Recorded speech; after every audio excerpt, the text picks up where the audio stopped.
أعوذ بالله من الشيطان الرجيم. بسم الله الرحمن الرحيم. السلام عليكم ورحمة الله وبركاته. إن الحمد لله نحمده ونستعينه ونستغفره ونعوذ بالله من شرور أنفسنا وسيئات أعمالنا. من يهدي الله فلا مضل له ومن يضلل فلا هادي له. أشهد أن لا إله إلا الله وحده لا شريك له وأشهد أن محمدا عبده ورسوله الذي لا نبي ولا رسول بعده. اللهم فصل وسلم على محمد وعلى آله وصحبه ومواlah. Amma ba'd. Pertama kita bersyukur pada Allah, salawat dan salam dan tercurah pada Rasulullah sallallahu alaihi wasallam. Jemaah sekalian, kita lanjutkan ya, serial bedah singkat ya, isi kandungan 114 ya, surat dalam Al-Quran. Kita masuk pada surat Al-Baqarah. Surat Al-Baqarah adalah madaniyah ya, berarti diturunkan ya, setelah hijrah Nabi, terdiri dari 286 ayat. Nama-nama surat Al-Baqarah ya, itu ada yang dinamakan Al-Baqarah yang artinya sapi betina, yang memang di dalamnya ada kisah tentang ya, sapi betina. Kemudian juga nama Az-Zahra yang artinya pelita. Kemudian As-Sanam, puncak tertinggi. Kemudian Fustat, kemah yang besar ya. Ini sesuai dengan ya, yang disebutkan di dalam ayat-ayat di dalam surat Al-Baqarah tersebut. Penamaan-penamaan demikian Al-Baqarah karena memang terdapat surat kisah Al-Baqarah. Az-Zahra secara makna ya, menyinari, maksudnya surat Al-Baqarah ini menyinari jalan hidayah baik di dunia ataupun akhirat. Nanti juga di akhirat disebut bersama surat Ali Imran dengan Zahrawain, dua yang menyinari dan menaungi. Juga Sanam secara bahasa adalah puncak ya, posisi tertinggi dikatakan Sanam ya, karena memang surat Al-Baqarah adalah surat paling menyebut rincian tentang bagaimana jalan Allah Subhanahu wa taala, panduan-panduan robbaniyah tentang kehidupan ini. Itu ada lengkap di surat Al-Baqarah ya, tentang rukun Islam, kemudian tentang jual beli, tentang ya rumah tangga, tentang kepemimpinan, tentang khalifah, tentang semua ada dalam surat Al-Baqarah. Nah, di sini membaca surat Al-Baqarah juga ada keutamaannya ya, berdasarkan ya hadis yang di dalam ya, keutamaan-keutamaan itu ada dari, apalagi kalau kita ada buku ya Arba'ul Quraniyah ya, 40 hadis tentang Quraniyah itu ada di dalamnya. Iqra'ul Quran fa inna ya'ti yaumil qiyamati syafi'an li ashabi, itu Al-Quran secara umum. Kemudian Iqra'uz Zahrawain ya, bacalah dua tadi ya, suratul Baqarah, surat Al-Imran, fa innaha ta'tiyani yaumal qiyamah ka'annahuma ghamamatani ya, dua yang menaungi ghayabatani. Kemudian firqani min tairin swafin ya, tuhajani an sahibiha iqra'u suratul Baqarah fa innaha ya ahzaha barakatun wa tarkuha hasratun wala tastati'uhal batalah. Jadi artinya memang ada berkah, ada kerugian kalau tidak membaca surat Al-Baqarah. Dan kemudian juga ada kaitannya yang terkenal, misalnya baca surat Al-Baqarah itu akan lari setan ya.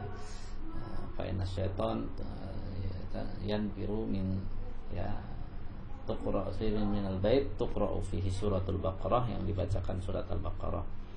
Ya, ini termasuk ya keutamaan surat Al-Baqarah adalah itu disebutkan bahwa ketika perang Hunain Rasulullah juga menyebut sahibu surah Al-Baqarah ya, sahabat surat Al-Baqarah. Kemudian juga di dalamnya ada keutamaan, di dalam surat Al-Baqarah ada ayat kursi, ada keutamaan ayat kursi dan sebagainya. Termasuk di dalamnya juga ada keutamaan dua ayat terakhir ya, yang siapa saja man qara'a bil ayataini min akhir suratul Baqarah ya fi lailatin kaftahu ya, akan dicukupkan. Ibnu Hajar mengatakan keduanya sudah cukup melindungi pembacanya dari kejahatan manusia dan jin ya, keduanya mencukupi untuk ya qiyamul lail, keduanya mencukupinya sebagai ganjaran dan pahala. Jadi baca ternyata sebelum kita tidur boleh dibaca surat 2 ayat terakhir di surat Al-Baqarah, samping ayat kursi tentu ya. Kemudian awal marrah ya, ada double Al-Quran ini urutannya akan dibicarakan juga adalah keselarasan antara awal surat dan akhir. Maksudnya itu ayat di awal dan ayat di akhir surat Al-Baqarah.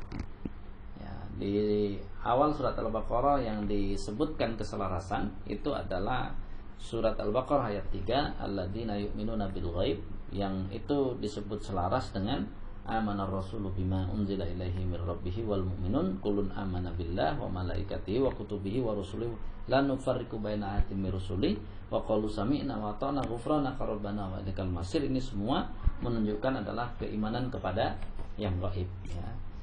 Kemudian tema utama dari surat Al-Baqarah ini adalah bagaimana pengangkatan khalifah, kepemimpinan itu harus sesuai dengan manhaj Allah, sesuai dengan ya jalan yang sudah Allah tentukan. Sehingga surat Al-Baqarah telah menjelaskan jalan tersebut ya, bagaimana bahasa-bahasanya juga indah sehingga ia bisa sampai kepada hati kita, akal kita untuk kita mengerti lebih mudah. Sedangkan tema-tema lainnya ya surat Al-Baqarah itu ya, tentu dimulai dengan pembagian manusia yang terkenal ya menjadi bertakwa, orang kafir, kemudian munafik ya. Itu dari ayat 2 sampai 20 ya, baru kemudian praktek pengangkatan khalifah di muka bumi ini tergambar pada ya Nabi Adam pertama kali ya di dalam penciptaannya, yang tentu ya di dalam surat Al-Baqarah ini bagaimana ya pengangkatan khalifah ya, yang ditunjukkan oleh Allah itu permusuhan ya. Nabi Adam ya itu ada kisah tentang permusuhan dengan iblis, bagaimana ya iblis benar-benar menggoda Nabi Adam sehingga Nabi Adam dihukum untuk turun ke bumi, walaupun sejak awal sebenarnya saat penciptaan di awal maka Nabi Adam sebenarnya diciptakan untuk menjadi khalifah di muka bumi ya. Ini yang harus menjadi catatan praktek pertama itu, bagaimana Nabi Adam layak menjadi khalifah, yang di salah satunya adalah wa'allama Adam al-asma'a kullaha. Jadi Adam tuh menggali ilmu terlebih dahulu. Kemudian surat Al-Baqarah menerangkan praktek pengangkatan khalifah di muka bumi yang kedua, yakni berkenaan dengan Bani Israel. Nanti di dalamnya ada Jalut, Tolut ya. Itu juga awal-awal bagaimana yang satu namanya pemimpin itu berdasarkan harta, kalau yang satu berdasarkan ilmu dan juga berdasarkan persiapan-persiapan yang telah Allah tetapkan, sehingga di sini ya Tolut layak untuk mengalahkan Jalut. Ini menunjukkan kepemimpinan bukan karena kekuatan dan sebagainya, tapi karena ilmu dan juga yang bimbingan Allah Subhanahu wa taala. Lalu kemudian praktek yang ketiga adalah kepemimpinan Nabi Ibrahim, di mana Nabi Ibrahim adalah benar-benar melaksanakan perintah Allah dengan sungguh-sungguh lalu layak menjadi pemimpin. Nah, bagaimana dengan undang-undang ya, manhaj itu kan hubungannya dengan undang-undang. Maka di dalam surat Al-Baqarah ini ya ada diawali dari perbedaan yang harus dimiliki oleh surat Al-Baqarah, bahwa syariat yang harus dijalankan dalam rangka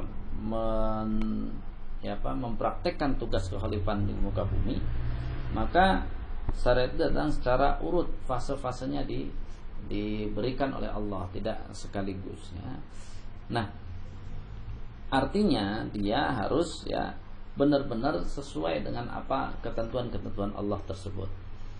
Kemudian ya isi-isi yang lain ya ada perbedaan dengan umat-umat terdahulu ya, tidak boleh ikut-ikutan, kemudian seimbang ya.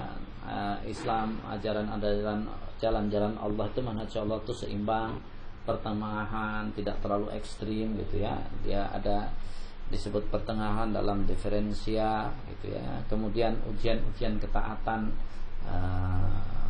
kemudian ada perincian tentang manhaj persyariatan ya. Ada yang disebut mubah ya.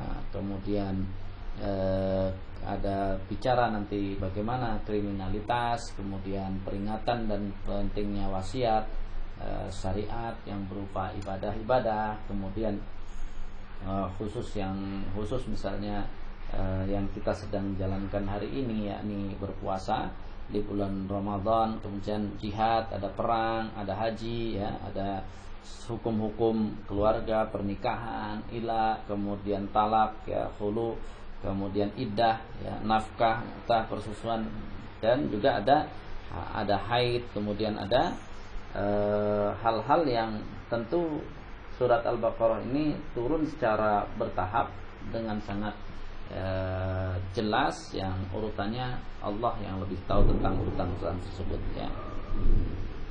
Di sini ya awal sekali bahwa di dalam surat Al-Baqarah itu berbicara tentang bagaimana kita harus beda dengan ya Yahudi misalnya. Salah satu perbedaan yang paling jelas dengan Yahudi adalah ketika kaum muslimin disuruh fawalli wajhaka satrul Masjidil Haram. Rasulullah disuruh berkiblatnya ke Masjidil Haram yang sebelumnya bukan Masjidil Haram ya. Kemudian menghadap ke arah tertentu bukanlah kebaikan, tapi kebaikan itu adalah kepatuhan kita kepada Allah, aturan-aturannya. Kemudian juga ya inna safa wal marwata menunjukkan keseimbangan. Ya ada juga disuruh perbaikan menyeluruh ya. Ya ayyuhalladzina amanu dkhulu fis silmi kafah ada ya.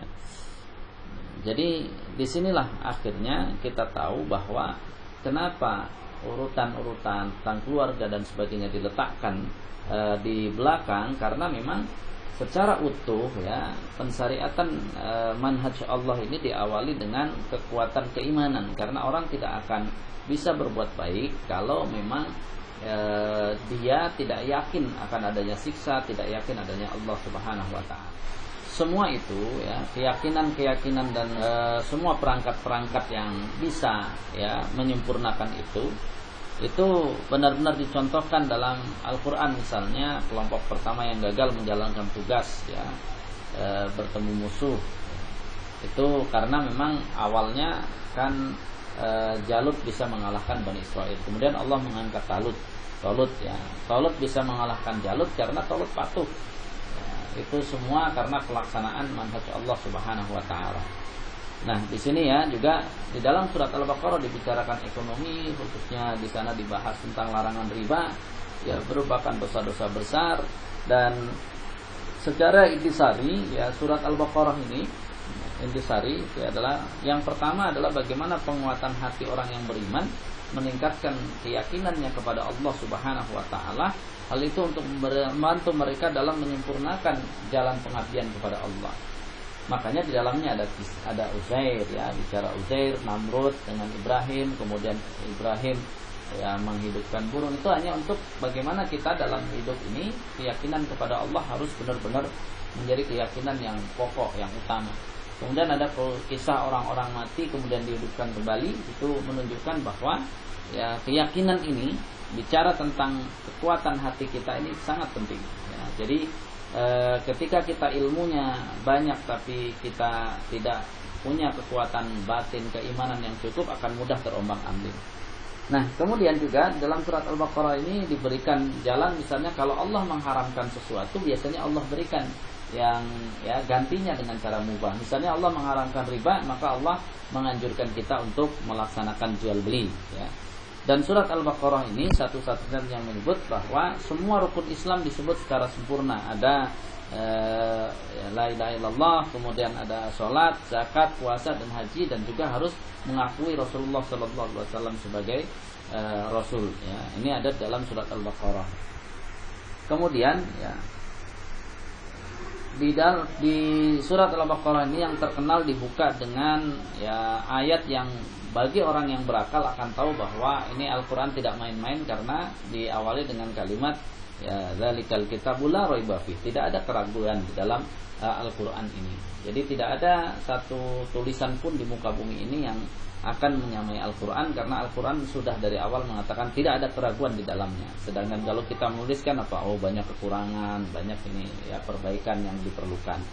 Jamaah sekalian, ya. Di sini ya, ujian yang pertama yang disematkan untuk menjadi orang yang paling hebat di muka bumi adalah orang bertakwa. Nah, makanya Allah syaratnya adalah kita benar-benar harus menguatkan iman kepada yang gaib. Ini latihan iman kepada yang gaib ini berarti kan interaksi kita dengan Al-Qur'an, interaksi kita dengan hadis-hadis Nabi, interaksi kita dengan ya bagaimana diuji saat sendiri apakah berbuat baik atau kita harus menghindar dari kemaksiatan-kemaksiatan. Itu menjadi catatan-catatan terpenting bagi kita, sehingga di sini ya pentingnya kita sebagaimana Nabi Adam lulus ya menjadi manusia itu karena Nabi Adam diutamakan, itu benar-benar utama karena ilmu. Sekali lagi ini karena ilmu. Makanya ya 'allama Adamal asma kullaha. Khalaqal insan 'allamahul bayan. Jadi dari ilmu, makanya ada juga yarfa'illahu alladziina amanu minkum ya walladziina utul ilma darajat, itu ilmu. Jadi memang untuk lulus menjalani khalifah kemudian menjalani manhaj Allah, ilmu kita harus lebih banyak.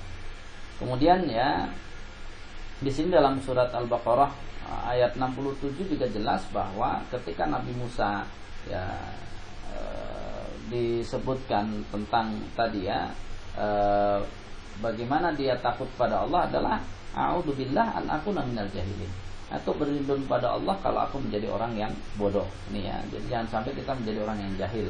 Maka buka mata, buka telinga, buka hati agar kita terbebas dari orang-orang yang jahil. Kemudian juga tobat seorang hamba itu memerlukan dua jalan ya, tobat dari Allah. Ya, jadi ada jalan Allah yang harus dicari, jangan tobat terus maunya sendiri. Makanya di sini Nabi Adam saja fatalaqa Adam min rabbih. Adam menerima cara tobat itu dari Allah. Bahkan kata-kata tobatnya menerima dari Allah, ditalakikan oleh Allah Subhanahu wa taala.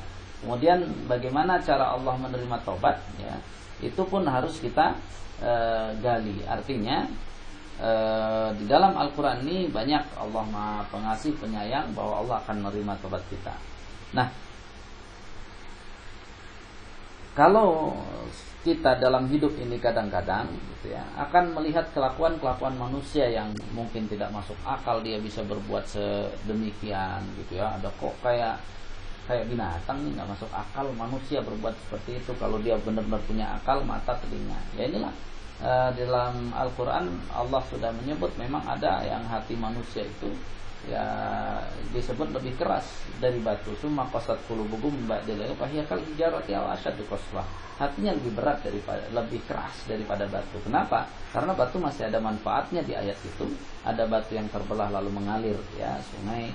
Ya, dari batu itu mengalir sungai, ada yang terbelah kemudian bahkan ada yang batu meluncur jatuh itu. Ada mata air, ada sungai, termasuk ada tadi ya jatuhnya batu itu karena takut pada Allah Subhanahu wa taala. Jadi batu dengan hati manusia yang keras lebih hebat batu, karena batu masih hamba Allah. Orang yang keras tidak merasa hamba Allah dia. Kemudian juga kata uskun anta, ini uskun itu dikaitkan oleh ulama menyebut uskun itu artinya berarti tinggalnya Adam itu di dunia itu sebentar, dengan kata uskun itu ya. Kemudian di sini juga dilanjutkan dengan bagaimana ya tantangan-tantangan ya yang akan dihadapi di dalam hidup ini, yang menunjukkan apa? Untuk istiqomah ke dalam surga itu banyak sekali tantangan-tantangan, bukan hanya dari diri kita tapi dari orang-orang di sekitar kita. Bahkan disinilah ada godaan setan dibantu dengan yang lain, kita harus istiqomah. Sebagaimana Ibnu Sa'di ya yang mengatakan bahwa siapa yang meninggalkan ibadah kepada Allah Ar-Rahman, maka ia akan diuji dengan peribadatan kepada berhala.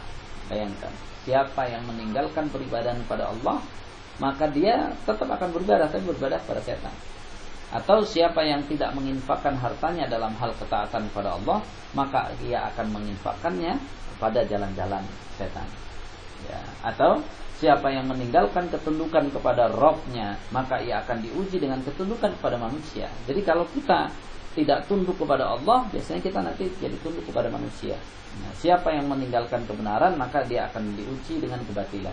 Jadi bersyukurlah kalau kita istiqomah kebenaran, kemudian banyak ujian, daripada kita ternyata akan diuji, kita jatuh kepada kebatilan. Ya.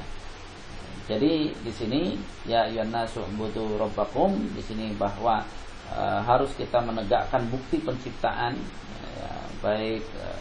Jadi ayat yang mulai mengandung seruan kepada makhluk untuk beribadah kepada Allah.